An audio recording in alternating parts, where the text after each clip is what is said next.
Welcome to Crimson Clues, where shadows hide secrets and silence reveals the truth. Every story is a puzzle, and every clue takes you closer to the answer. Subscribe now, join the hunt, and let the mystery begin. Chapter 1. A stack of hay, hot cider, and goblin masks. The October evening air, taller than the house ceiling, smelled of fading leaves and wood smoke as Miss Jane Marple rearranged her warm woolen shawl and looked out over the upper petals. Meadows. The familiar terrain had taken on an unearthly appearance in the encroaching dusk of All Hallows Eve, 3 miles from her beloved St. Mary Me. Jane, really? As their motor vehicle pulled up next to the farm gate, her companion, Mrs. Dolly Bantry, said, "I do think this Halloween business is becoming quite elaborate. It was only apple bobbing and maybe a ghost story or two when we were kids." With a soft smile, Miss Marple's sharp blue eyes absorbed the scene. "Though I must admit, the customs themselves are essentially unchanged. Times do change, dear Dolly. In fact, if it weren't for the remarkable hay that dominated the field, the meadow would have been a magnificent backdrop for any English country party of the previous century. It soared almost 20 feet into the air, even surpassing the roof of the distant Red Lion.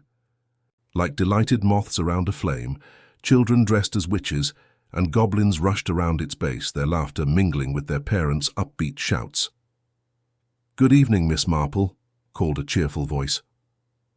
Approaching them, Algernon Fielding's weathered face lit up with the pride of a man who had planned a successful community gathering.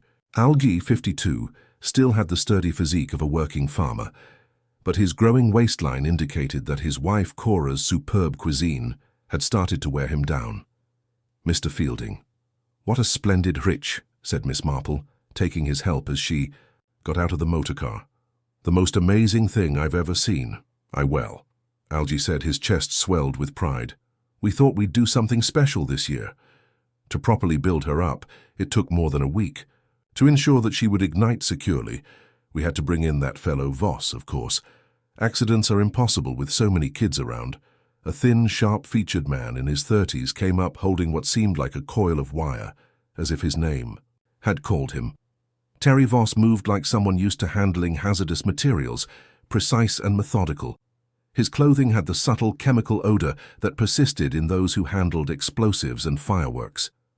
Terry reported, "Everything's ready, Mr. Fielding," with a little London accent. "When the fuse is ignited, it will run for precisely 3 minutes. Before she gets up, everyone should have time to take a step back." "Wonderful." Algie massaged his palms together. "Let me introduce Terry Voss, ladies. He will be our evening pyrotechnics technician. Makes a good living by putting up displays for events like village fairs." Terry touched his cap nicely. "Lady's pleasure. When we light her, you'll want to keep well back. When the flames start, that hay will rise like a torch." Miss Marple gave a contemplative nod, but something else had captured her interest. A scarecrow had been positioned against the straw near the base of the large haystack, probably to heighten the spookiness of Halloween. What struck her as curious was the quality of the figure's attire. "My goodness," she whispered to Mrs. Bantry, "looks at Scarecrow's outfit." In fact, the stuffed animal was wearing what looked to be a very nice tailcoat from the 1920s, complete with silk lapels and appropriate brass buttons. Its straw-stead hands were gloved in leather, and a worn top hat rested at a jaunty angle on its sackhead. Behind them, a melodic voice chuckled, "Oh, that old thing." Approaching with a tray of warm mugs in hand was Cora Fielding. Cora had the elegant demeanor of someone who had once walked in higher social circles, in contrast to her husband's sturdy and earthy demeanor. Despite the primitive surroundings, she had the composure of a woman used to leading church committees and planning village plays, and her graying hair was pinned back in a sophisticated chignon. "I borrowed the costume from our church drama group," she said, passing around mugs of mulled cider to each of them. "I thought the Scarecrow may provide some atmosphere for the bad spirits burning, which we're doing as a little theatrical later. The coat is genuine, as you say, and probably too nice for stuffing, but it won't hurt anyone." With gratitude, Miss Marple took the warm cider, but she kept her attention on the Scarecrow. "The craftsmanship is unquestionably excellent. Such attention to detail is uncommon in theatrical clothes." "Well," Cora said proudly, I do try to maintain standards. Don't you think it's worth doing something right if you're going to do it? A woman with sharp features and a stiff gray coat interrupted the debate. Clemency Gray, her briefcase securely, gripped in one gloved hand, slipped through the crowd with the quickness of someone who is always rushed for time. "Mr. Fielding," she called, her voice slicing like a knife through butter through the happy banter. "I sincerely hope you get a moment. We still have some things to talk about." Algie's cheerful countenance wavered a bit. "I think business can wait till after Halloween, Miss Gray. The kids are eagerly anticipating the bonfire." "Business rarely waits for convenient moments, Mr. Fielding," Clemency said crisply. "The group has till Friday to make its offer. That gives you precisely 4 days to make your selection." Miss Marple watched this interchange with the silent care she gave to every human encounter. As a land agent, Miss Gray evidently held enormous power. However, there was a hint in Algie Fielding's demeanor that the situation was more complicated than it seemed. Algie replied, his voice becoming obstinate, "I've told you I need time to consider. My family has owned this land for 3 generations. Mr. Fielding," Clemency responded, "mortgage doesn't get paid by sentiment. It also doesn't pay for appropriate agricultural advancements. According to the soil assessments, industrial development would be a significantly better use for this meadow than farming." "Now see here," Cora remarked, her honed composure wavering slightly. "Such conversations are scarcely appropriate at this time or location." A fresh voice entered the discussion. Before Miss Gray could reply, "If it's not the woman with the sharp tongue and the briefcase." The speaker was a man of around 60, and his clothing was soiled and smelled like someone who had just had a lot of alcohol. As he came closer, Ned Wallow wavered a little, his grey eyes staring at Clemency with a clear distaste. "Mr. Wallow," said Algie hastily, "I thought we agreed you wouldn't come around the farm anymore." "Isn't that a public meadow for the bonfire?" Ned answered belligerently. "As much as anyone, I had the right to see the old Hayrick burn. I've been building him for 20 years. Until last month, when you almost burned the barn down," Cora said sternly. "Ned, really? You see why Algie had to release you?" Ned's grizzled face darkened. "You are aware that it was an accident." After a few drinks, a man who has been working since before some people were born suddenly becomes unsuited for his job. Miss Marple became increasingly interested in this awkward moment as it developed. In her experience, village gatherings often exposed undercurrents of stress that could otherwise remain concealed, and this particular Halloween party seemed to be no exception. "Maybe," she said softly, "we could all concentrate on the celebrations that night." The kids were giddy with anticipation over the campfire. In fact, the children had already started to assemble in anticipation, their costumes making a lovely scene. In the fading light of the torches, scattered across the field, some held bags of candy for trick-or-treating, while others carried carved pumpkins. Terry Voss looked at his wristwatch. "At that point, we're almost prepared. When I light the fuse, everyone will have to stand far back. Once they catch these old haystacks may be unexpected." Miss Marple found herself examining the gathered faces in the torchlight as the crowd started to form a polite semicircle around the tall hay. She had learned from experience that human nature, with all its intricacies and inconsistencies, was still at work beneath the surface of even the most innocent village gathering. She thought that the scene was set for what would undoubtedly be an unforgettable All Hallows Eve. She had no idea how unforgettable that would end up being. Chapter 2. Flames leap. A hand drops from the bale. The crowd had gathered in a respectful semicircle around the towering hay, their faces illuminated by the dancing flames of the torches that dotted the meadow. Children clutched their parents, hands in delicious anticipation, while the adults murmured appreciatively about the impressive structure that dominated the field.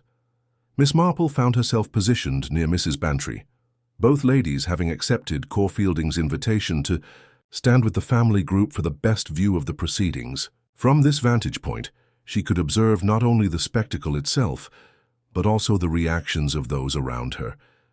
Terrios moved with professional precision as he made his final preparations. The pirate technician checked his equipment last time, his experienced eye scanning the fuse line that snaked away from the base of the hay toward a safe ignition point some 30 yards distant. "Ladies and gentlemen, boys and girls," Algy Fielding called out, his voice carrying clearly across the meadow. "Welcome to Upper Petham's Halloween bonfire. We've got quite a show for you tonight." A cheer went up from the assembled crowd, particularly enthusiastic from the younger members. Miss Marple noticed how Cora stood beside her husband, her refined features glowing with pride at the success of their organization. Even Clemency Gray had temporarily set aside her business concerns, though she remained somewhat apart from the main group, her briefcase still clutched firmly in her gloved hand. Ned Wallow had positioned himself near the back of the crowd, his earlier belligerence somewhat subdued, but his resentful gaze still fixed on the Fieldings. Miss Marple observed that despite his dismissal, the old farm worker seemed unable to tear himself away from what had clearly been an important annual ritual in his life. "Right then," Terry called out, producing a long taper from his equipment case. "We'll have the countdown from 10 and then stand well back. This beauty is going to go up like a Roman candle." He lit the taper from one of the torches and moved to the end of his fuse line. The crowd fell silent, except for the excited whispers of children who could barely contain their anticipation. 10, Algy called out, and the crowd took up the count. 9. Miss Marple found herself caught up in the infectious excitement of the moment, though her observant nature meant she continued to study the faces around her, even as she participated in the countdown. 8.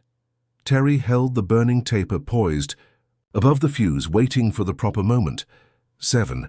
Something seemed wrong. Miss Marple couldn't quite put her finger on it, but there was a tension in the air that went beyond mere anticipation. 6. Terry's face had taken on a look of confusion. He was staring at his fuse line with evident concern. 5. Instead of the expected moment of ignition, there was a sudden whoosh of flame from an entirely different direction. Sparks erupted from the base of the Hayrick itself, completely bypassing Terry's carefully prepared fuse system. 4.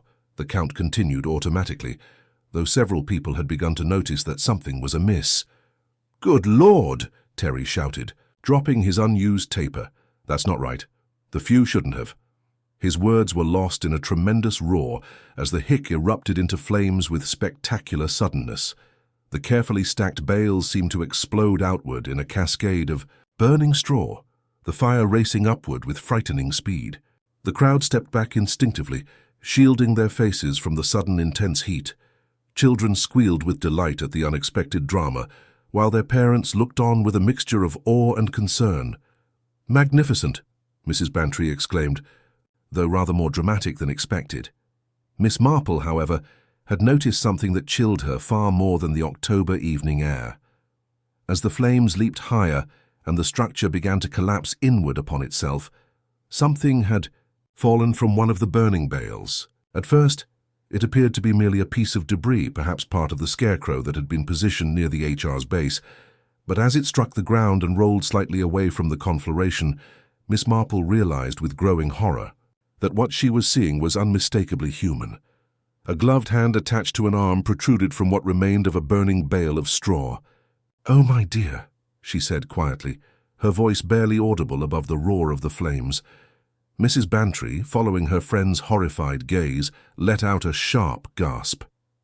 "Jane, surely that's not, I'm afraid it is Dolly." The realization spread through the crowd like ripples in a pond. First one person noticed, then another, until a shocked silence fell over the assembly. Even the children sensed that something was terribly wrong and fell quiet. Terry Voss was the first to react practically. "Everyone back!" he shouted, his professional training overriding his shock. "Get everyone well back from the fire." Algy Fielding stood frozen, his jovial face pale with horror. "That can't be. I mean, how could Cora?" Miss Marple said urgently. "Where is Miss Gray?"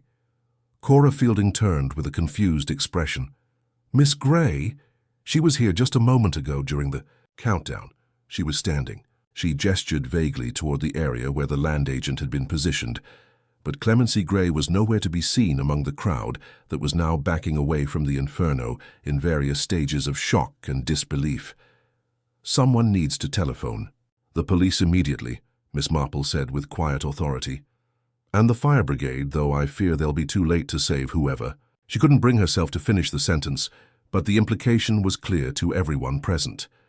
The flames were now consuming the hay with such intensity that any hope of rescue was clearly impossible. Dr. Haydock, who'd been enjoying the festivities with his family, pushed his way through the crowd toward the fallen debris. His medical bag was fortunately never far from his side, even during social occasions. "Keep everyone back," he called out as he approached as close to the burning remains as the heat would allow. After a brief examination from a safe distance, he returned to the group with a grim expression. "I'm afraid there's no doubt," he announced quietly. "Someone was indeed inside that HRI, and they were certainly dead before the fire reached them." "Dead before?" Cora repeated faintly. "You mean?" "I mean, we're looking at murder, Mrs. Fielding." The word hung in the air like smoke from the bonfire. Murder on Halloween night in the peaceful meadows of Upper Petals, with half the village looking on in horror. Within 20 minutes, Inspector Slack had arrived from the local police station, his usual air of harried efficiency heightened by the dramatic nature of the scene. The fire brigade followed shortly after, though their role had shifted from rescue to the grim task of ensuring the blaze didn't spread to the surrounding fields.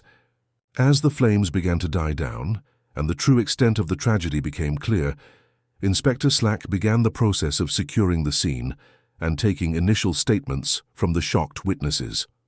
Right then, he announced to the assembled crowd, "I'm afraid no one leaves until we've had a chance to speak with you all. This meadow is now the scene of a serious crime." Miss Marple stood quietly beside Mrs. Vantry, her keen mind already beginning to process the implications of what they had witnessed: the early ignition of the hay, the missing Miss Gray, the body that had been concealed within the straw. All these elements suggested a crime of considerable planning and cold-blooded calculation. As the embers continued to smolder like beacons, in the darkness, casting an eerie glow over the horrified faces of the villagers, Miss Marple reflected that this Halloween would indeed be remembered in Upper Petals for years to come. But not, she thought grimly, for the reasons Algie Fielding had intended. Chapter 3. Miss Marple observes a scarecrow's cuff covered in soot. As Inspector Slack meticulously started his investigation of the area, the pungent stench of smoke and burnt straw pervaded the night air. While the fire department worked to prevent sparks from spreading to the dry fall grass, the once magnificent Hayrick had been reduced to a smouldering heap of blackened ruins. Mrs. Bantry sat quietly on a folding chair that one of the friendly villagers had brought, while Miss Marple, strangely restless, waited with the other witnesses for her turn to make a statement. Jane was forced to roam around, her keen eyes picking up on nuances that others would miss in the moment's shock and uncertainty. "Really, Jane?" As her acquaintance came back from another round of the neighborhood, Mrs. Bantry whispered, "I do believe you ought to take a seat. For one evening this has been more than enough thrill." Absently, Miss Marple answered, "In a moment, dear Dolly." She concentrated on something that had drew her attention close to the scene's edge. The scarecrow that the Hayrick had propped up was still there, although it now stood rather faintly next to the remains of what had once been such a grand building. Evidently, one of the friendly villagers who had helped clear the area had taken the figure away from the fire before the flames could reach it. Miss Marple was once again impressed by the quality of the outfit as she walked up to the stuffed figure.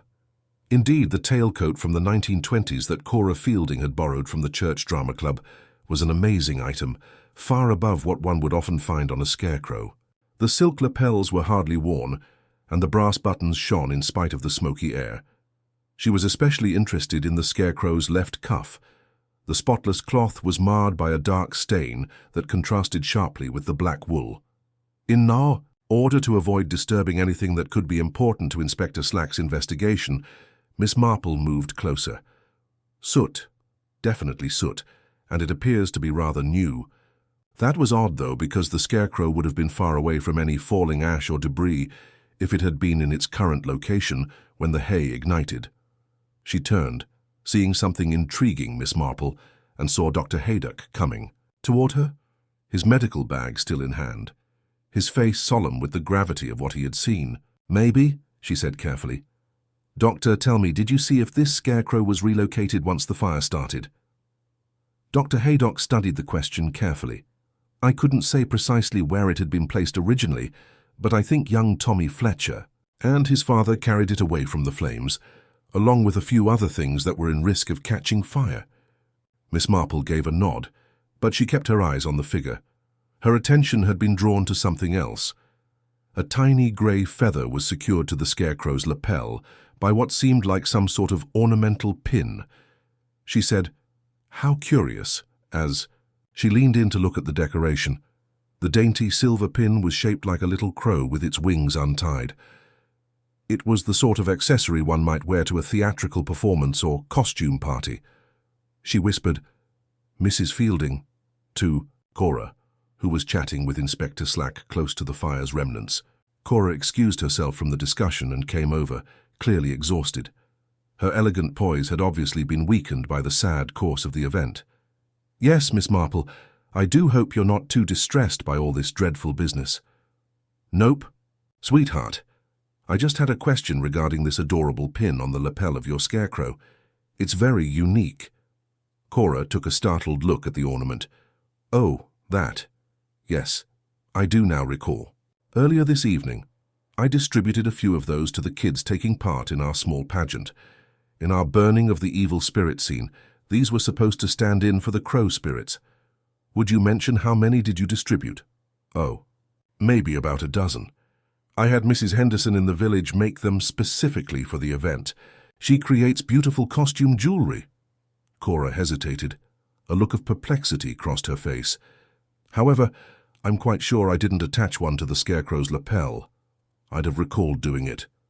When seemingly unimportant information started to take on a pattern, Miss Marple always felt a familiar stirring of interest. "When you dressed the figure, you're pretty sure the pin wasn't there?" "Definitely. I've been working with theatrical clothes for 15 years, Miss Marple. I pay close attention to such details. That pin was obviously not part of the scarecrow's original attire. You also mentioned that the scarecrow has been there since lunchtime." "Yes, exactly. This afternoon, we set it up to heighten the spookiness of Halloween. Since then, it has not changed." After a pause, Cora said, "At least I assumed it had remained untouched." Miss Marple thanked her and resumed her focus to the scarecrow, her thoughts running through the ramifications of what she had learned. At some time during the evening, someone had come up to this figure and pinned the crow ornament to its lapel. But when and why? Whoever had handled the scarecrow must have recently come into contact with something that created fine black ash based on the soot on the cuff. Maybe something else entirely, although not necessarily the hay fire itself. "Marple, miss." Her thoughts were interrupted by Inspector Slack's voice. "I wonder whether I could speak." She turned to see the inspector coming toward her, his notebook in hand, his typical look of barely contained annoyance. Inspector Slack had already been across Miss Marple's unorthodox techniques, and although he reluctantly conceded her efficacy, he continued to be wary of what he described as her amateur interference. "However, I'm afraid I didn't see much that might help with your investigation, Inspector." "Indeed. Well, we'll see about that. So, when the countdown started, you were standing there with Mrs. Bantry and the Fieldings." "That's correct. And you observed nothing peculiar before the Hayrick ignited prematurely." Miss Marple gave the subject some serious thought. "I couldn't have stated exactly what it was at the moment, but I did get the feeling that something was amiss. Shortly before the fire started, Mr. Voss appeared worried about his fuse arrangement. He has stated that his equipment must have been tampered with, but he is unable to provide information on how or when this occurred. In his book, Inspector Slack wrote a note. Miss Gray, what about her? After the fire started, did you see her?" "I'm afraid not. In all the confusion, she seemed to vanish." Inspector Slack bitterly stated that the phrase disappeared was the key word. According to Dr. Haddock's initial analysis, the body in the hayrick was that of a lady who was most likely middle-aged and dressed in grey. Miss Clemency Gray is just as described. Miss Marple took in this knowledge with the cool complacency of someone who had long before discovered that the most horrifying things might happen to people. "I understand. Have you also figured out how she got into the H-rig? We are attempting to establish that. The structure was purportedly inspected this afternoon and confirmed to be solid." It would have required someone to make a hole big enough to fit a body and then hide it once more. Miss Marple noted that it was a significant undertaking. In fact, it implies that this was a well-planned crime rather than a crime of passion. Inspector Slack closed his notebook with a snap. "Miss Marple, I'll need you to be on hand in case we have any more inquiries."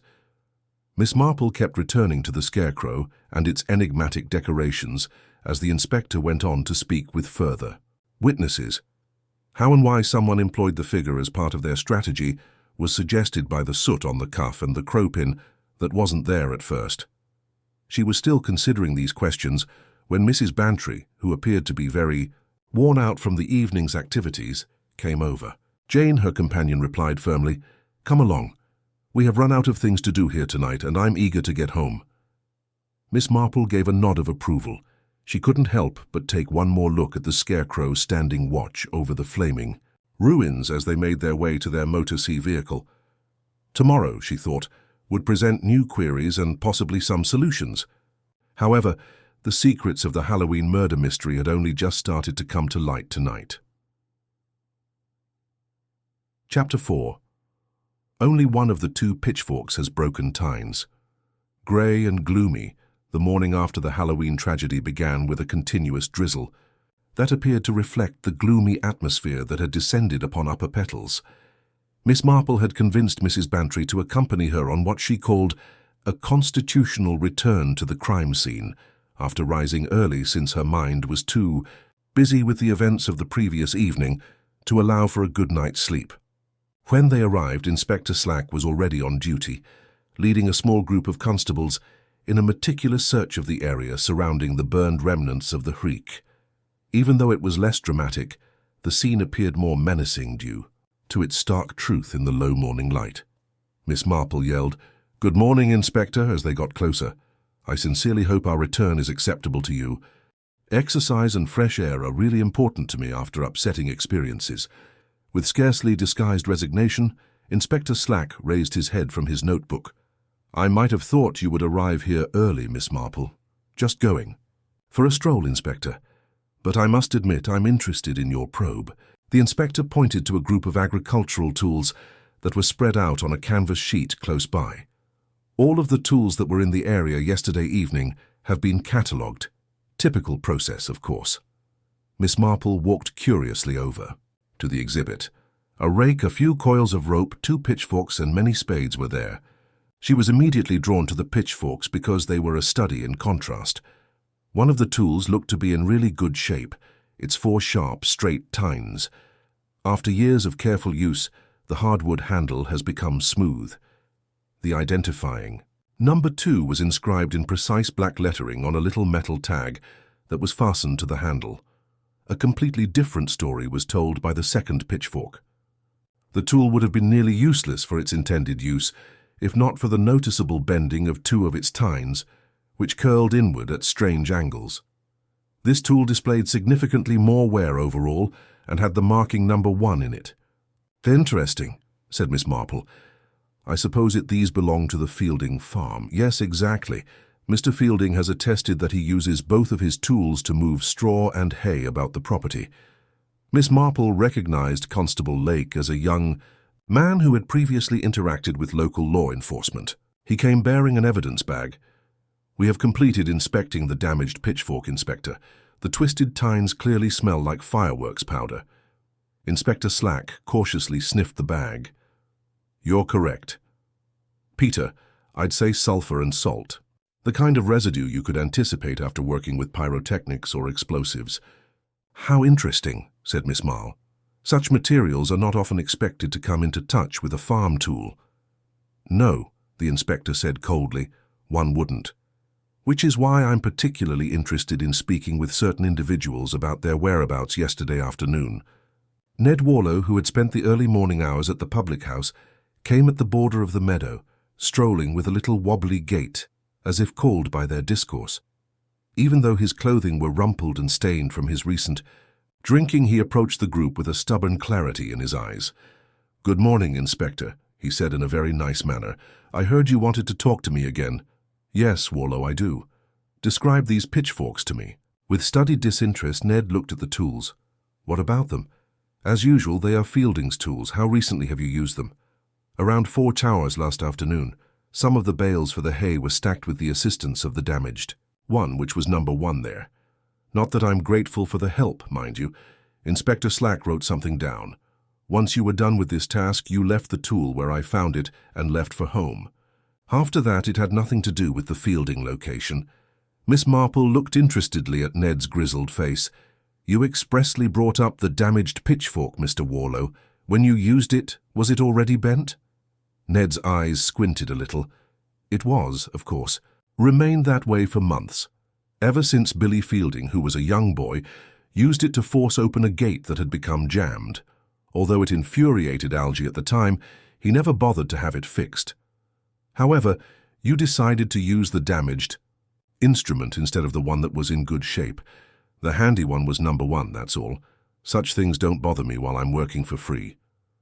Inspector Slack abruptly raised his head from his notes. Unpaid work? I believed you had been kicked off the property. Ned's face turned red. I still take an interest in the location.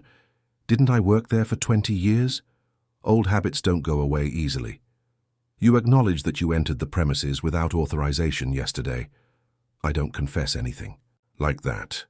In order to prepare for the burning, the meadows are open to the public. I was quite justified in being there. The protective attitude of the man fascinated Miss Marple. Excessive justification, in her experience, frequently hid something, more important than the apparent facts would indicate. The bent tines, she said reflectively. For everyday farm work, they would render the tool pretty useless, wouldn't they? Certainly useless for hay, Ned acknowledged. But it'll still move loose straw about after a fashion. Constate cleared his throat. Something else about that pitchfork, Inspector. The tine damage is not very old. Recent stress fractures are visible in the metal. I would say that someone bent those tines in the last few days. The group fell silent as a result of this discovery. Ned Wallow looked anxiously between the inspector and the evidence in front of them, his face pallid beneath his beard. Recent damage, you say? The edge that Inspector Slack's voice had gained when he realized he was on the verge of something important had returned. Yes, sir. There's something else. On one of the bent points, there were traces of what appeared to be fabric. It looks like grey wool. A familiar spark of recognition went through Miss Marple. Like the harsh grey coat Clemency Grey had worn to the bonfire, the wool was grey. Now then, Warlow, Inspector Slack, continued with mounting authority, perhaps. You'd like to reconsider your statement regarding when and how you last utilized that pitchfork. Ned's resistance broke down. Observably. That is, look, Inspector. I might have remembered a little too quickly. Yes, as well as the remnants of powder. From explosions on the tines. Apparently that fellow Voss had his equipment strewn everywhere. It would be impossible for a man to avoid coming into contact with his chemicals, would it? Miss Marple watched this conversation with increasing curiosity.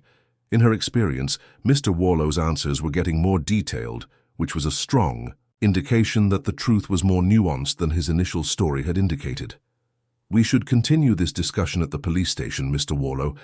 I believe Inspector Slack stated definitively. I don't like how many coincidences there are in your story. Miss Marple stood by the assortment of farm implements, while the inspector escorted the progressively upset man away. She was considering the ramifications of what they had discovered. 2 pitchforks, one immaculate and seemingly unused, the other broken and showing strange indications. As always, the question was not only what had happened, but why. Chapter 5. Hollow-style footprints that end there. Miss Marple was left alone in the meadow with Mrs. Bantry and the few constables who remained, who carried on their methodical inspection of the scene after Inspector Slack left with the poor Mr. Warlow.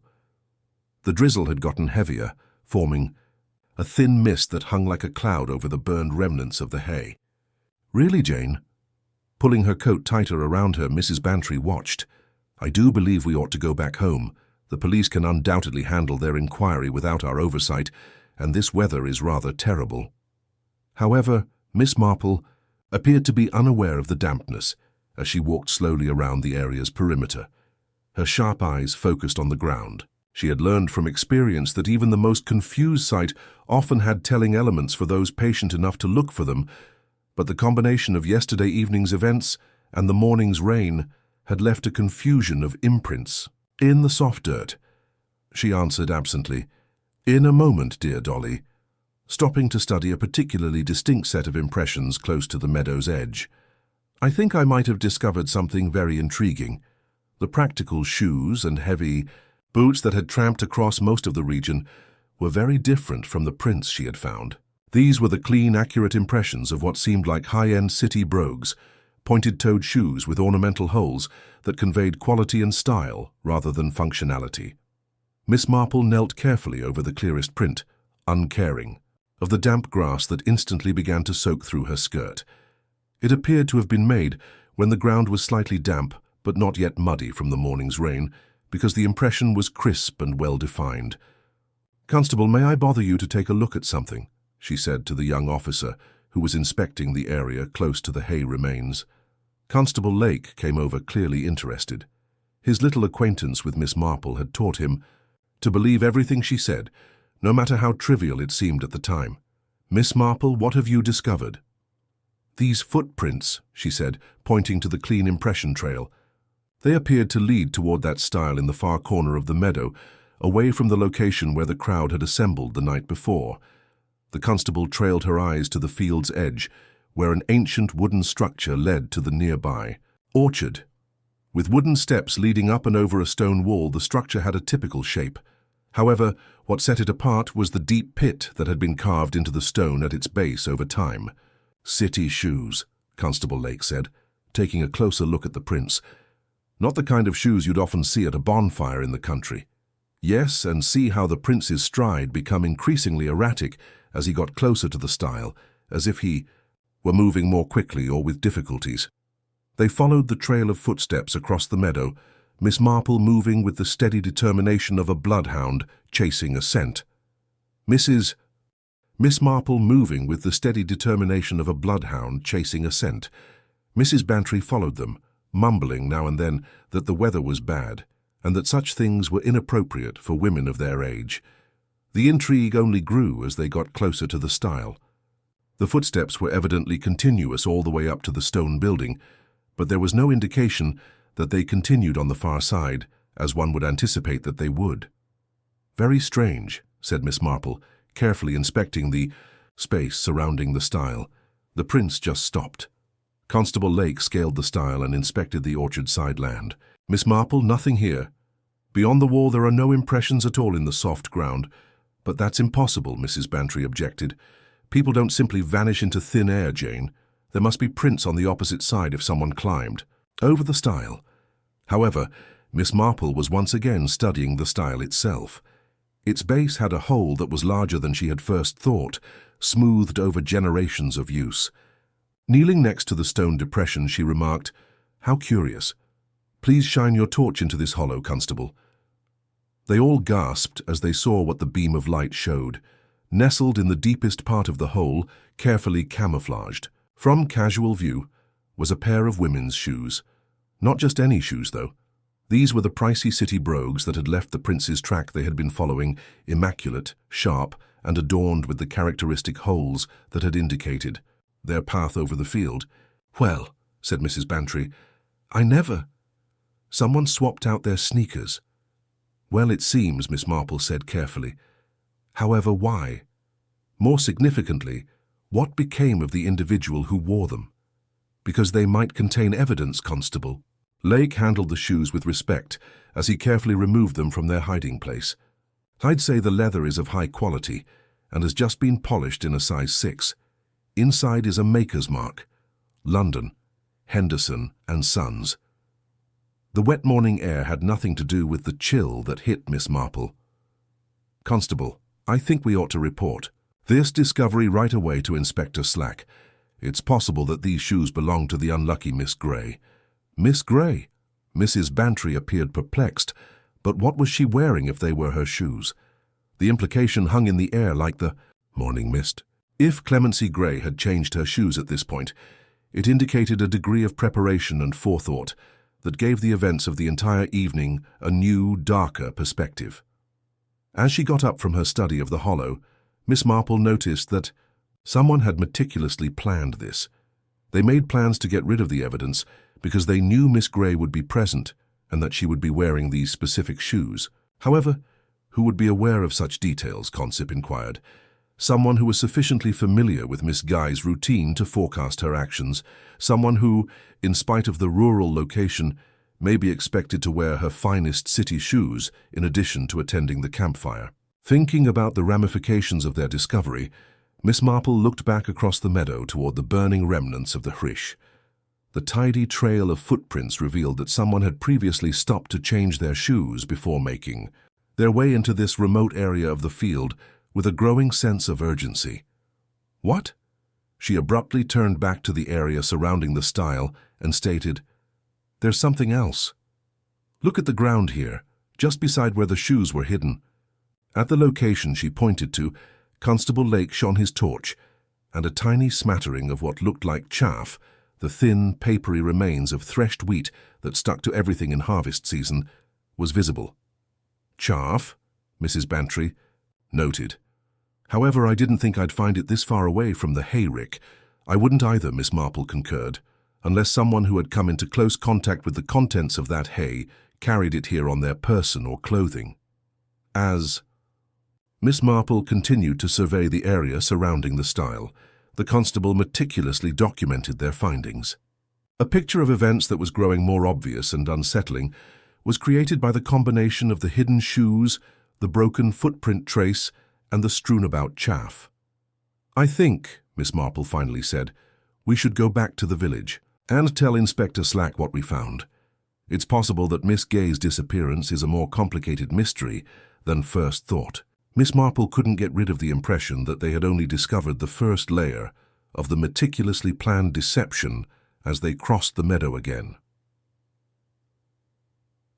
Chapter 6. A bag of unspent matches for a trick.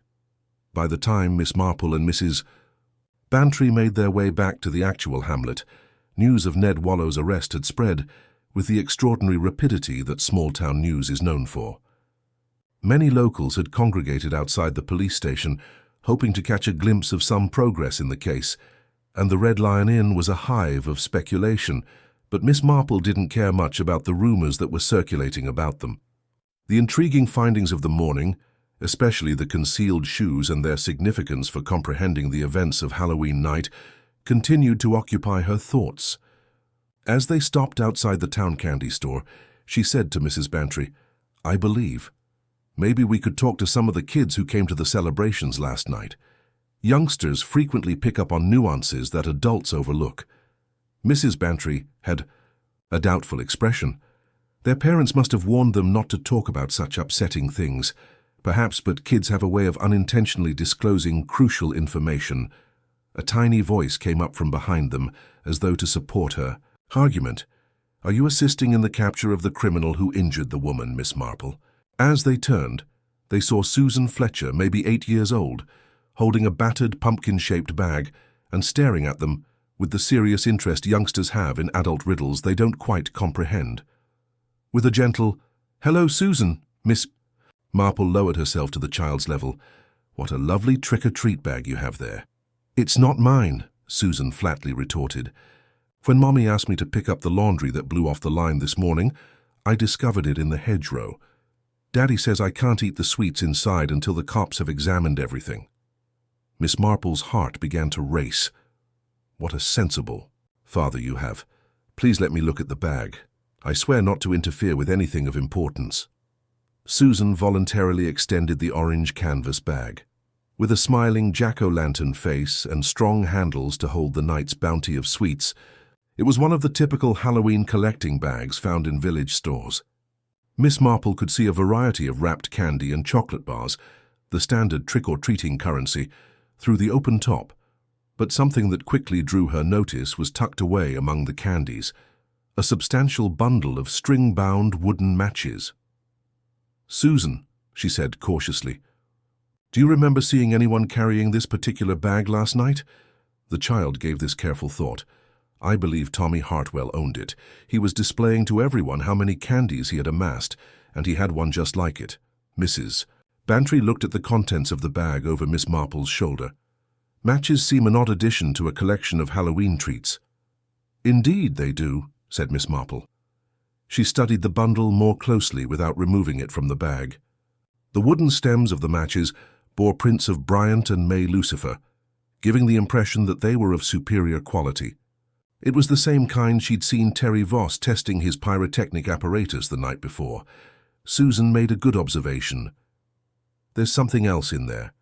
The bottom has a glossy substance. Miss Marple moved the contents of the bag gently till she could see what the kid was referring to. A tiny metallic object, dully glinting in the gloomy morning light, was nestled beneath the candies and matches. A button with an instantly recognizable engraved design that included the letter F encircled by ornamental scrollwork.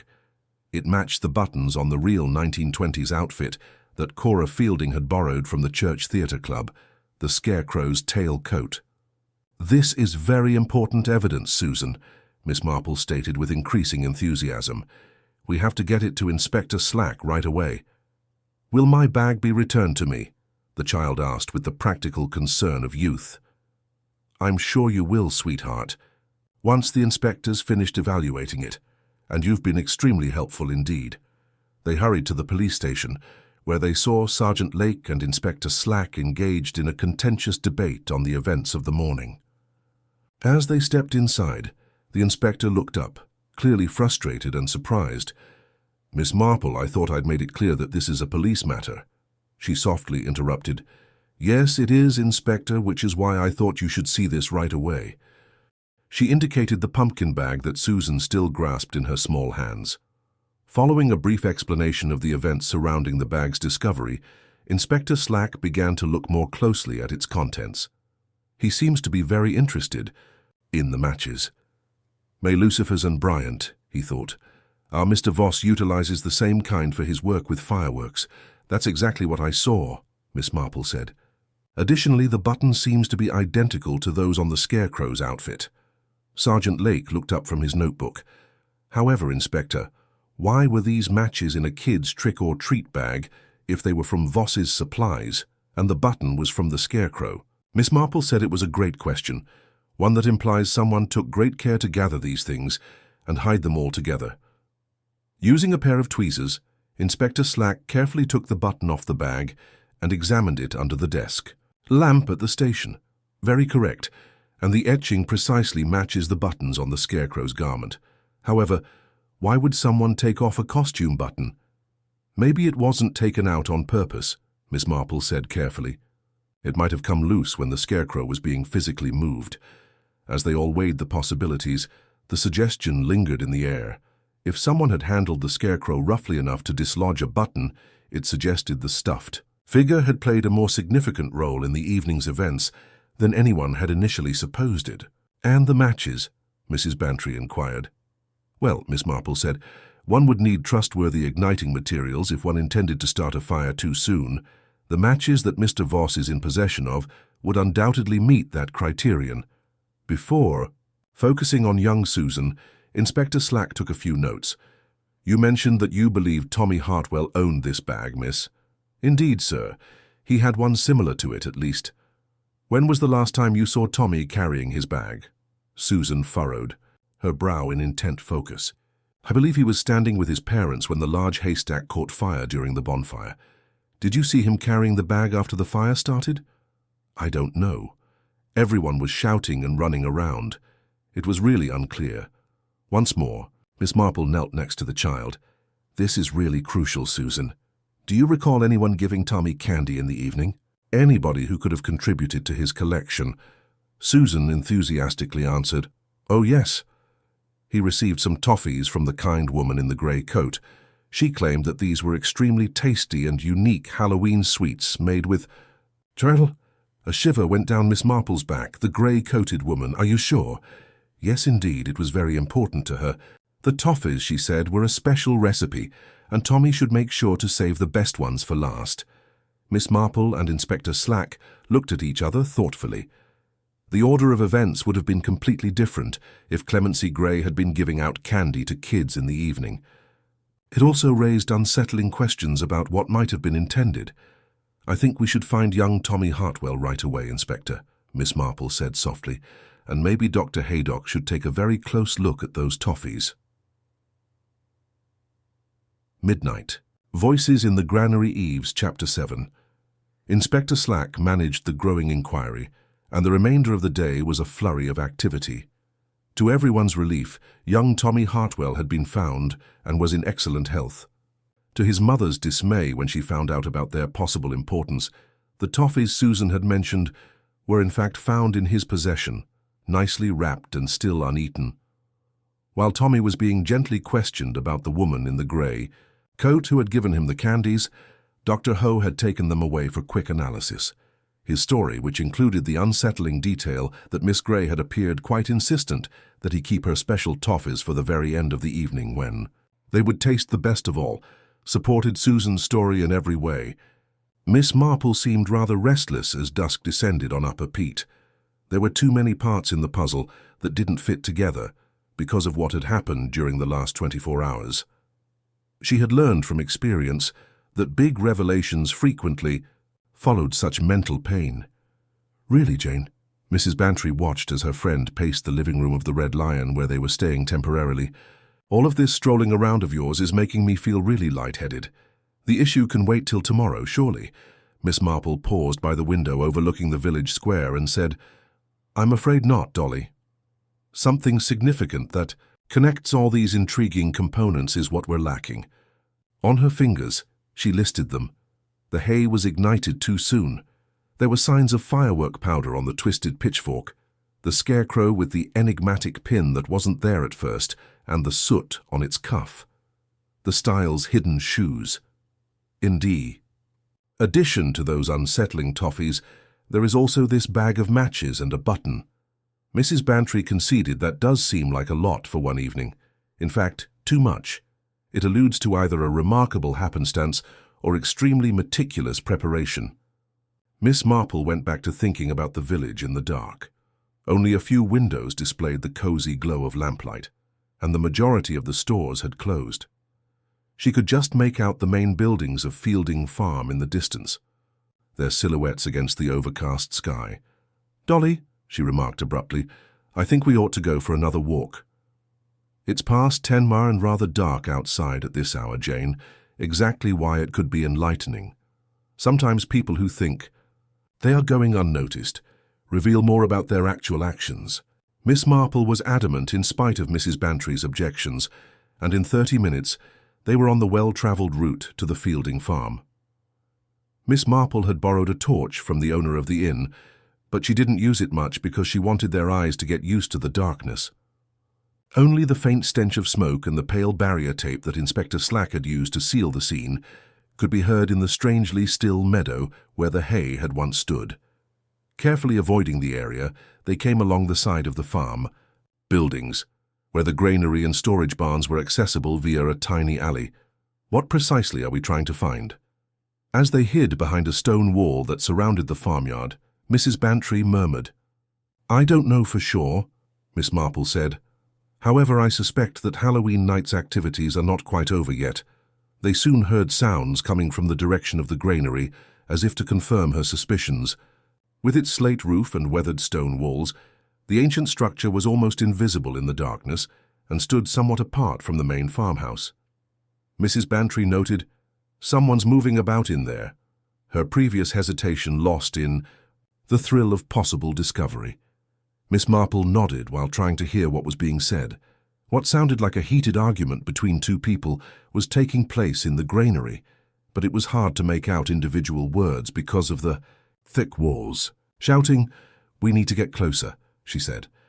They moved cautiously around the structure until they were positioned close to a tall window where the voices were clearer. Miss Marple knew them right away. Algie Fielding and Terry Voss got into what seemed to be a serious argument. "Told you this would happen?" Terry's voice carried clearly through a gap in the window frame. "Should never have agreed to the whole mad scheme." "Keep your voice down," Algie replied urgently. "And remember, the payment's due, agreed. We had a bargain." "Bargain or no bargain, I never signed up for murder. This has gone far beyond what we discussed."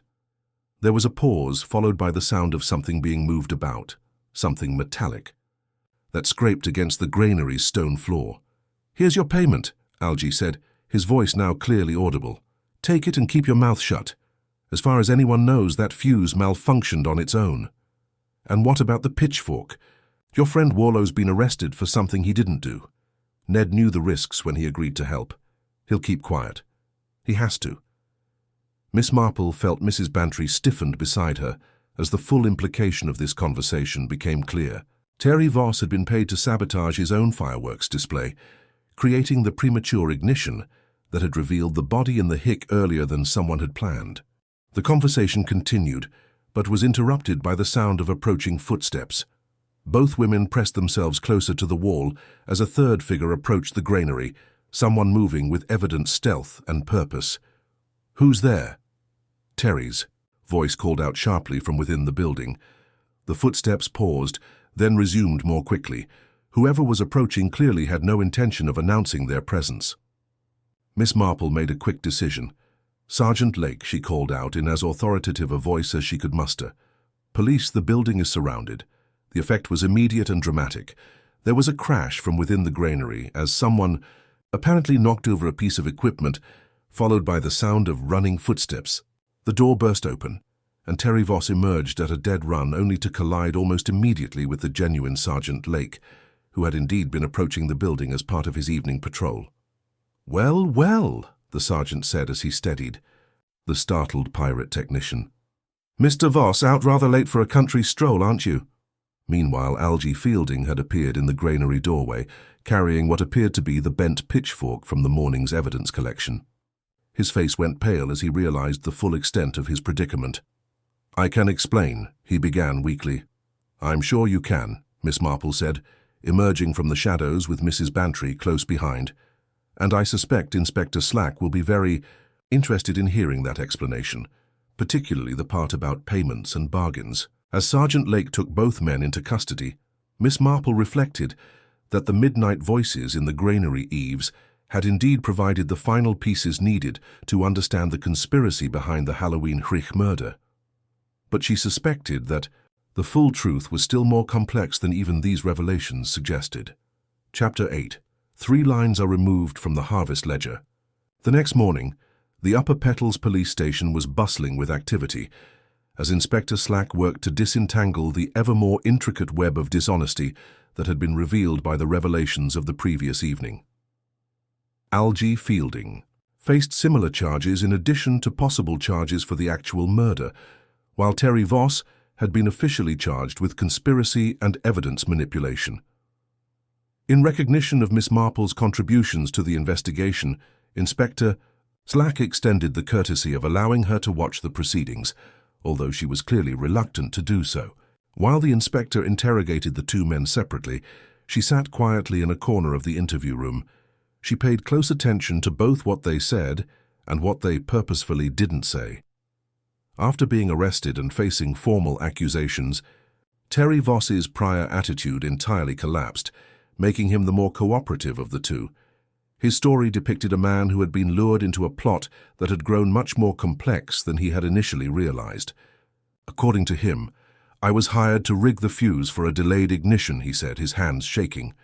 Mr. Fielding stated that he intended to put on a more elaborate performance than the council's safety inspector had permitted, claimed that, similar to the Hayrick, which arrived 5 minutes later than scheduled to give everyone a good scare, it would be innocuous enough.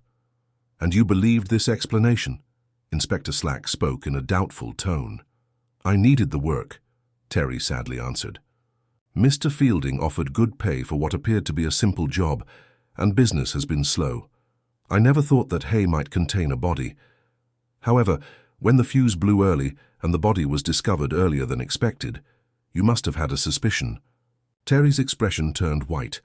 "Inspector, I promise you that I was not involved in any murders. Like everyone else, I was shocked to see that hand fall from the burning bales." Miss Marple leaned a little forward. "Mr. Voss, did Mr. Fielding specify the precise duration of the delay when you rigged the delayed fuse? 15 minutes past the designated lighting time. He was very particular about that, so before anyone knew there was a body inside, the hayrick would have burned all the way through." Grimly, Inspector Slack watched. The interview with Algy Fielding was less fruitful. The farmer maintained his innocence with stubborn determination, insisting that his arrangement with Terry had been exactly as the pirate technician described. A harmless attempt to stage a more spectacular bonfire than the safety regulations permitted. "I never intended anyone to be hurt," he repeated for the third time. "The whole business with Miss Gray is a terrible coincidence, nothing more." "A coincidence that happened to benefit you considerably," Inspector Slack pointed out. "Miss Gray was pressuring you to sell your farm to a development consortium, was she not?" "That's no secret. Half the village knew about her persistence, and with her death that pressure disappears entirely." Algy's face flushed. "I won't deny I disagreed with Miss Gay's methods, but I'm no murderer, Inspector. I've never killed anyone in my life." Miss Marple found herself studying the man's reactions with growing interest. There was something in his manner that suggested he was telling the truth, at least about not being directly responsible for Clemency Gay's death. Yet the evidence clearly indicated his involvement in some form of conspiracy. During a brief recess, in the questioning, Miss Marple approached Inspector Slack with a suggestion. "Inspector, might it be possible to examine Mr. Fielding's farm records? In cases involving financial pressure, the paperwork often reveals more than the individuals concerned are willing to admit." "An excellent idea, Miss Marple. Sergeant Lake has already prepared a search warrant for the farm buildings." Within an hour, they found themselves in Algy Fielding's cluttered farm office, surrounded by ledgers, receipts, and correspondence dating back several years. Miss Marple settled herself at the heavy oak desk and began a methodical examination of the financial records, her experienced eye quickly identifying the patterns and discrepancies that told the real story of the farm situation. "Most illuminating," she murmured as she studied the harvest ledger for the current year. "Inspector, you might find this interesting." The ledger showed clear evidence of alteration. 3 lines near the bottom of the most recent entries had been carefully erased and rewritten, though traces of the original figures were still visible beneath the new writing. "Barley harvest," Inspector Slack read aloud. "Originally recorded as 230 tons, now showing 180 tons, a difference of 50 tons, Miss Marple observed. Quite a significant discrepancy for a farm of this size." Further examination revealed additional irregularities in the records, suggesting that substantial quantities of grain had been sold privately without being properly recorded in the official accounts. The implications were clear. Someone had been conducting unauthorized sales and pocketing the proceeds. Tax evasion, Inspector Slack concluded, and on a considerable scale. Or perhaps something more immediate, Miss Marple suggested. "Inspector, do you recall that Ned Warlow was dismissed from the farm for drunkenness? Such dismissals typically require severance payments, particularly for long-term employees. You think the grain sales were to raise money for Warlow severance?" "I think the grain sales were to raise money for something that required immediate cash." "Indeed, but perhaps we should ask Mrs. Fielding about the specific circumstances." They found Cora Fielding in her kitchen, preparing what appeared to be a rather meager lunch. The contrast with the elaborate refreshment she had provided for the Halloween celebration was striking, suggesting that the family's financial circumstances were indeed more precarious than they had appeared. When confronted with the evidence from the ledger, Cora's composed facade crumbled completely. She sank into a chair at the kitchen table, her hands trembling as she attempted to pour tea from a pot that rattled against the cups. "I never meant for things to go so far," she said, in a voice barely above a whisper. "It started as a simple matter of keeping Ned quiet about the safety violations at the farm. He'd been drinking, you see, and had caused several small accidents. When Algy finally dismissed him, Ned threatened to report us to the Agricultural Safety Board unless we paid him substantial compensation. So you sold grain privately to raise the money," Miss Marple said gently. 50 tons sold to a dealer in the next county for cash. I thought no one would notice with the harvest being so good this year." Cora's voice broke, but Miss Gray was more thorough in her inspections than I'd anticipated. She discovered the discrepancy yesterday afternoon and threatened to report the fraud. Inspector Slack concluded she said it was evidence of financial mismanagement that would support the consortium's case for forced purchase of the farm. She intended to include it in her report to them tomorrow morning. Miss Marple felt the pieces of the puzzle beginning to align in her mind. "Mrs. Fielding, what exactly did Miss Grace say when she confronted you about the missing grain?" Cora looked up with tears in her eyes. "She said that by evening's end everyone would know what kind of people the Fieldings really were. She seemed to take pleasure in the thought of our public humiliation." The picture was becoming clearer now. A woman driven to desperate measures by the threat of exposure and ruin, facing an adversary who seemed determined to destroy not just her family's livelihood, but their reputation as well. But Miss Marple knew that understanding the motive was only the beginning.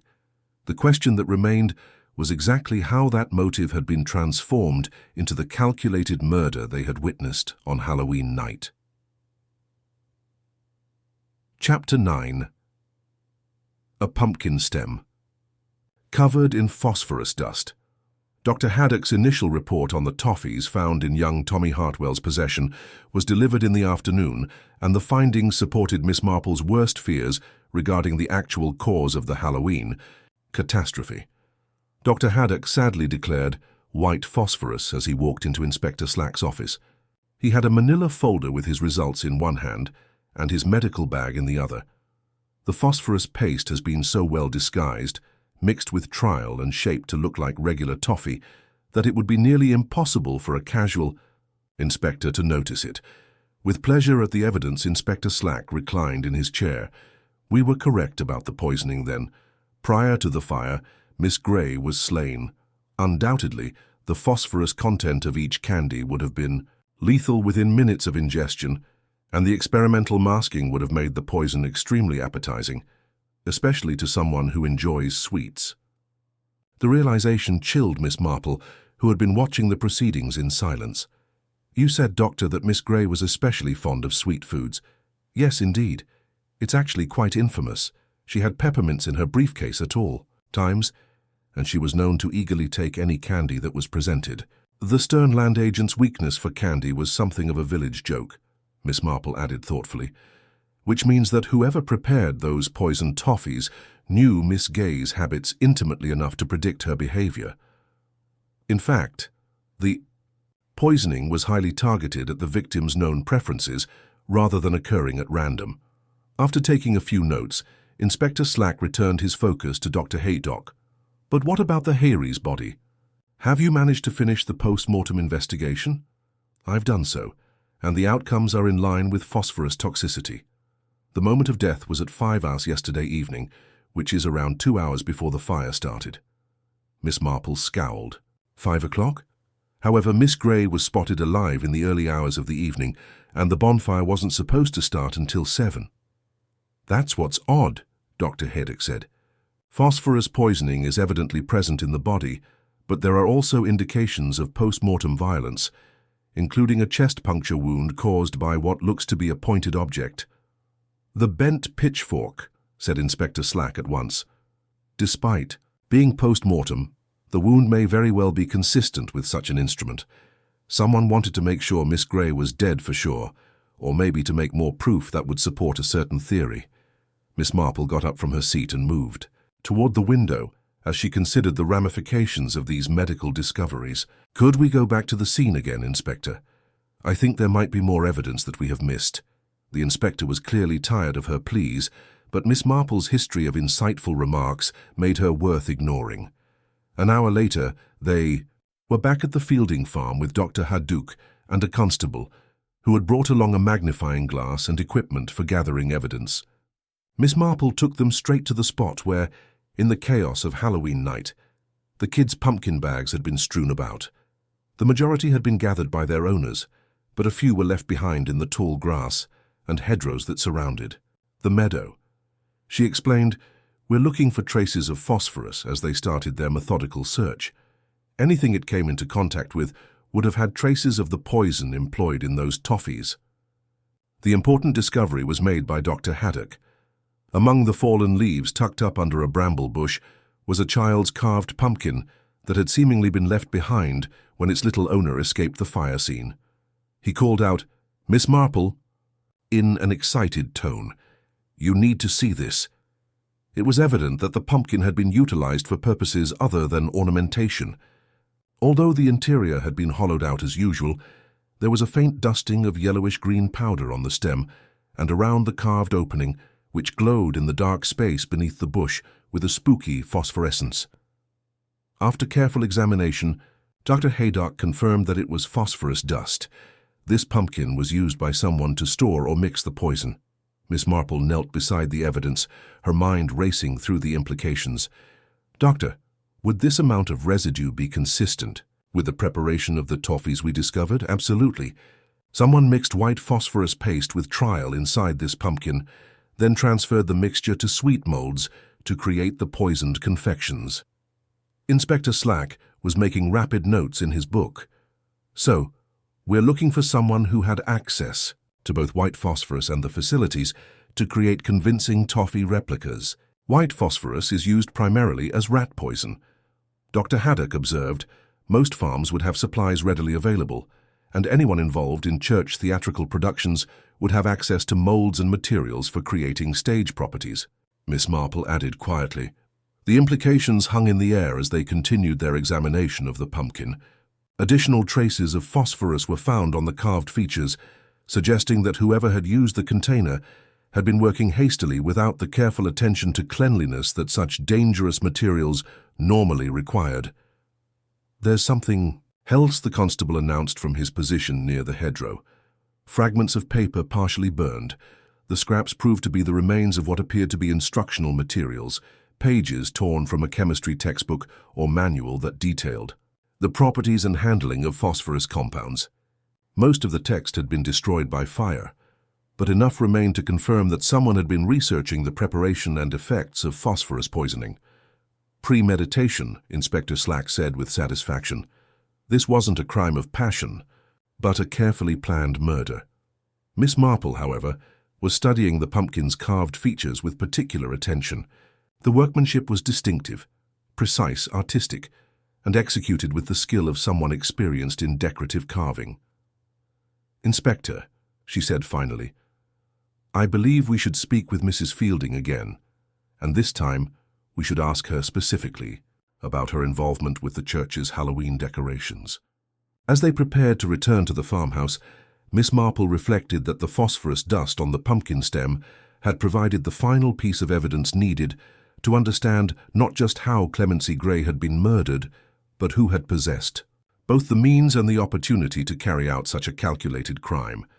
The question that remained was whether Corora Fielding would continue to maintain her innocence when confronted with such overwhelming physical evidence of her guilt.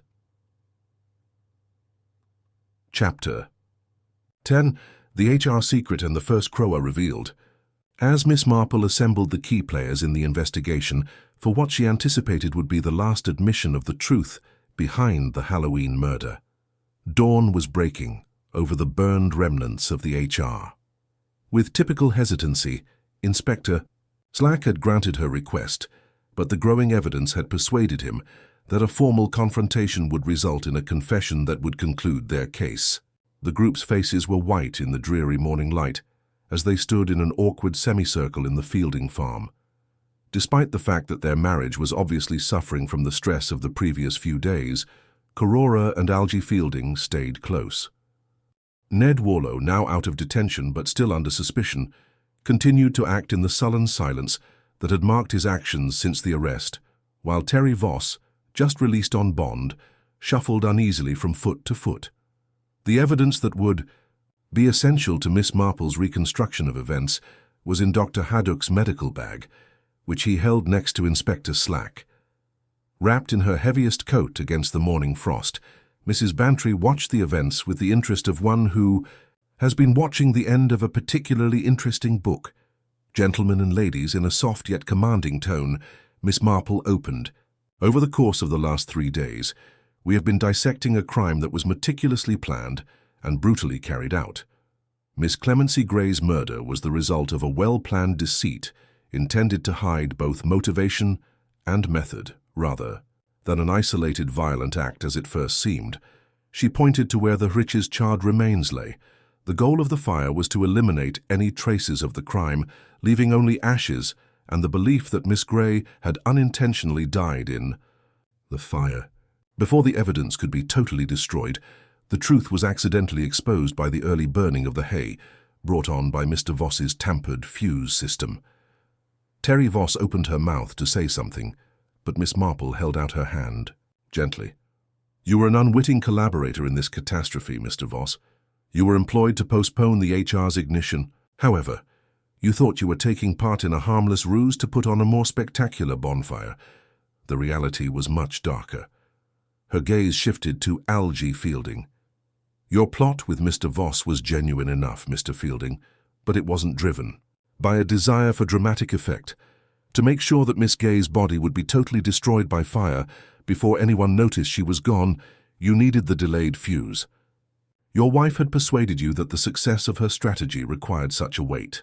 Algie's face turned pale. Not that I was unaware of any murders. According to Cora, the reason for the delay was to allow us to address a few safety issues before to the inspector's last inspection. Miss Marple accepted that it was a reasonable story, one that would enable your wife to gain your cooperation without disclosing her genuine motivations. She took a position squarely in front of Cora Fielding, whose elegant poise was starting to crumble under the weight of mounting evidence. Fielding, Mrs. Yesterday afternoon, you were informed that Miss Gray had found your grain theft and planned to make it public. You decided to permanently remove the threat in order to avoid financial collapse and social shame. When Cora did speak, her voice was hardly heard. We were going to be destroyed by her. Her vindictive intent to drive us off our farm, destroyed. Our reputation in this town after 20 years of hard work. Miss Marple went on, so you prepared your revenge with a thoroughness that characterizes all your endeavors. To make realistic imitations of homemade toffees, you mixed trial and white phosphorus rat poison in the carved pumpkin from your Halloween decorations. You were aware that Miss Gay would be a simple target due to her weakness for sweets. Dr. Haydock took the stage. You donned the Scarecrow's tailcoat from your theatrical props collection and met Miss Gray near the hollow stile, Miss Marple said. The phosphorus would have taken action within minutes of eating, making Miss Gray, confused and then comatose. You intended to guarantee her death and provide more distraction for the investigators, even though she was already dying from the poison. Inspector Slack reviewed his notes and the pitchfork that was twisted and had fireworks powder residue on it. In order to link Mr. Voss to the crime, he purposefully tainted the damaged agricultural tool with chemicals from his pyrotechnic supplies after using it to deliver the coup de grace. As proof of your attack, the cloth that caught on the bent tines came from Miss Gay's coat. As she went on, Miss Marple's tone became more solemn. Then, hoping that the delayed ignition would obliterate all evidence, you shoved Miss Gay's body into a hole you had made in the house earlier that day. But you needed one more trick in your scheme. Miss Gay's disappearance during the bonfire ceremony had to be explained. She pointed to the fashion. In order to muddy the evidence trail, you made Miss Gray change into other shoes after forcing her to walk to the hollow stile while the poison was still working.